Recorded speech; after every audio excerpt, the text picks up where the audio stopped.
नमस्कार. मी आहे मॉक्सिबशन. कदाचित तुम्ही माझ्याबद्दल कमी ऐकलं असेल, पण हजारो वर्षांपासून मी उष्णतेच्या शक्तीने शरीराला हील करणारी एक नैसर्गिक थेरपी आहे. मी साध्या तत्वावर काम करते, योग्य उष्णता देऊन शरीरातील अडकलेली एनर्जी पुन्हा प्रवाहित करते. जेव्हा शरीरातील एनर्जी फ्लो कमी होतो, तेव्हा सांधेदुखी, पाठदुखी, कंबरदुखी, स्टिफनेस, थंडी वाजणे आणि थकवा अशा समस्या सुरू होतात.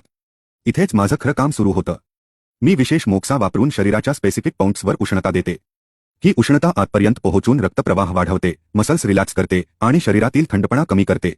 म्हणूनच दीर्घकाळ चालणाऱ्या वेदना, जॉइंट पेन, बॅक पेन आणि शरीरातील स्टिफनेसमध्ये मी हळूहळू आराम देते. अनेक लोकांना उपचारानंतर शरीरात सुखद ऊब आणि हलकं वाटतं. मी तुमचे शरीर जाळण्यासाठी नाही. मी आले आहे तुमच्या शरीरात पुन्हा ऊब, ताकद आणि बॅलन्स आणण्यासाठी. लक्षात ठेवा, योग्य सर्क्युलेशन आणि योग्य उष्णता मिळाली तर शरीराची हिलिंग पॉवर आपोआप जागी होते. मी आहे मॉक्सिबशन, उष्णतेतून आराम देणारी नैसर्गिक हिलिंग थेरपी. धन्यवाद आणि निरोगी राहा.